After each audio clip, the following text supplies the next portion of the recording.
The story you're about to hear shakes the very core of the royal family. For years, quiet whispers followed Meghan Markle and Prince Harry's children. But those whispers have now turned into direct, documented questions. Questions backed by official records, codes, and paperwork that simply don't line up. At the center of this storm is Princess Lilibet Diana. She was introduced to the world as Harry and Meghan's daughter, born in California in June of 2021. Her arrival was celebrated with headlines, smiling photographs, and heartfelt congratulations. But beneath the polished surface, the story begins to crack. Records point to a birth code that doesn't match California. State registries say no such record exists. And the doctor who supposedly delivered her? She mysteriously left her practice just days later. Piece by piece, what looked like a royal fairy tale birth now resembles a carefully managed secret. And for the very first time, a shocking possibility is being seriously considered. Was Lilibet actually adopted? If so, the consequences would be enormous. Such a revelation could throw the royal line of succession into disarray, and Meghan Markle would find herself at the heart of the biggest royal scandal in decades. This is the story of how the truth about Lilibet Diana's birth may have just been exposed, here on Talk Daily Celebrity. In the royal family, not just any child can be placed in line for the throne. There are strict rules, 4, to be exact. First, the parents must be a man and a woman. That's clear enough, Harry and Meghan fit that rule. Second, the couple must be legally married under the Church of England.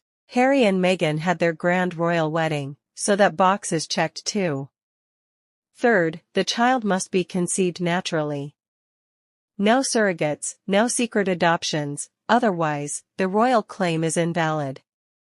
Fourth, and perhaps most crucially, the baby must be delivered directly from the mother's body, with official medical records, doctors' signatures, and hospital details made absolutely clear and verifiable.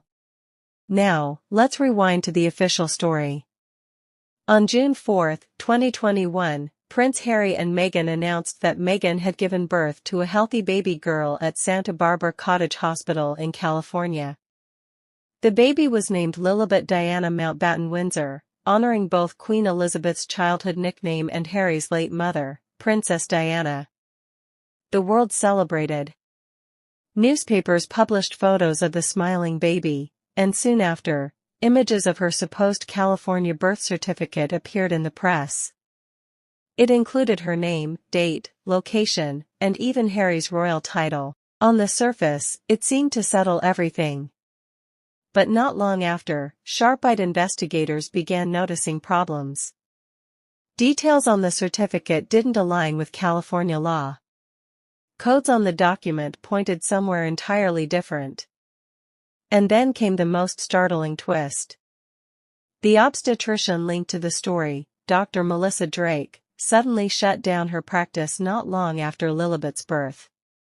Her official notice said she was stepping away for her own health and to spend more time with family. That could, of course, be innocent, but skeptics couldn't ignore the fact that her husband runs a fertility clinic, adding fuel to rumors of alternative explanations for the birth. This was the first sign that what looked like a simple, joyful announcement carried layers of unanswered questions. Here's where the documents become even more troubling. Every U.S. birth certificate contains a unique code, part of which identifies the state of birth.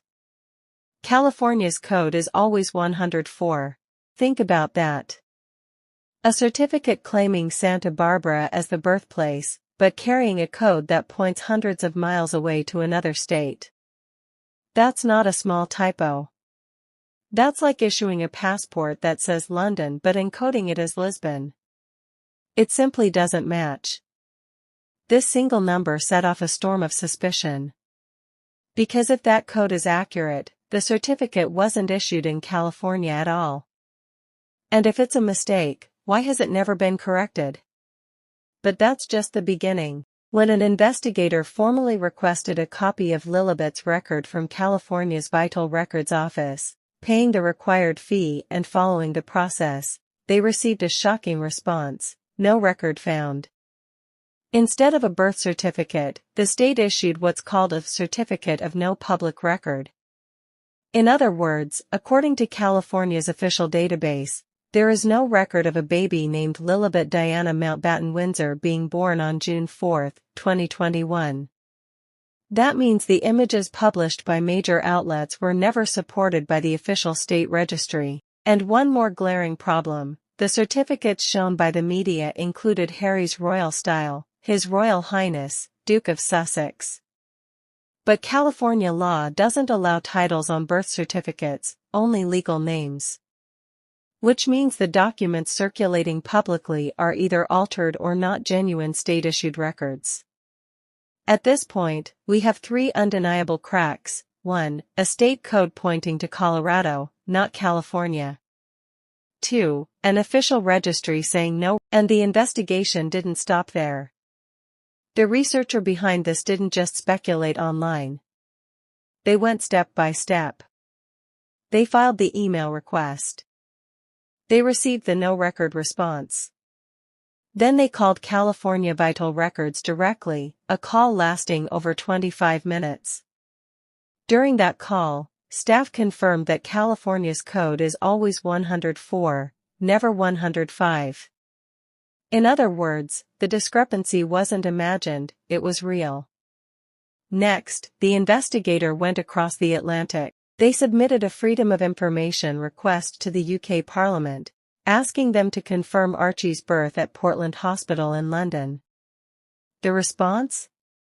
Parliament replied that they aren't a hospital and can't confirm births, and instead directed the request to Buckingham Palace. But Buckingham Palace isn't subject to Freedom of Information laws, meaning the trail went cold. So on one side, US officials say no record exists. On the other, UK authorities pass responsibility back to the palace. And caught in the middle are two children, Archie and Lilibet, whose places in the line of succession depend entirely on documents no one seems able, or willing, to verify. That leaves us with three possible explanations. Option 1, clerical error. Maybe someone simply typed the wrong code, 104 versus 105. But if so, why has such a glaring mistake for such a high-profile couple never been corrected? Option 2, surrogacy or adoption. If Lilibet wasn't carried and delivered by Meghan herself, then she doesn't meet requirement 4. This would explain the secrecy, the disappearing doctor, and the lack of official records. Option 3, a deliberate cover-up. Perhaps the palace and the press know the documents don't add up, but by focusing on small details, like whether Harry used His Royal Highness, they distract from the larger problem. And here's the chilling truth: if any of these explanations are correct, then legally speaking, neither Archie nor Lilibet should be in the line of succession at all. Yet both remain officially listed. Archie is 6th, and Lilibet is 7th. So where does that leave us today? We're staring at a birth certificate with a Colorado code. A registry that shows no record. A doctor who vanished from practice within days. A palace that refuses transparency. And laws that require absolute certainty before placing a child in the royal line. Separately, each of these details might be explained away. But together, they paint a story that simply doesn't add up. And when the stakes involve the future of the British monarchy itself, details that don't add up matter. This isn't gossip. This is about the credibility of the royal institution. Until the discrepancies are resolved, until the records are verified, Archie and Lilibet's places in the line of succession remain under a cloud. And if history has shown us anything, it's this: shadows don't disappear when ignored.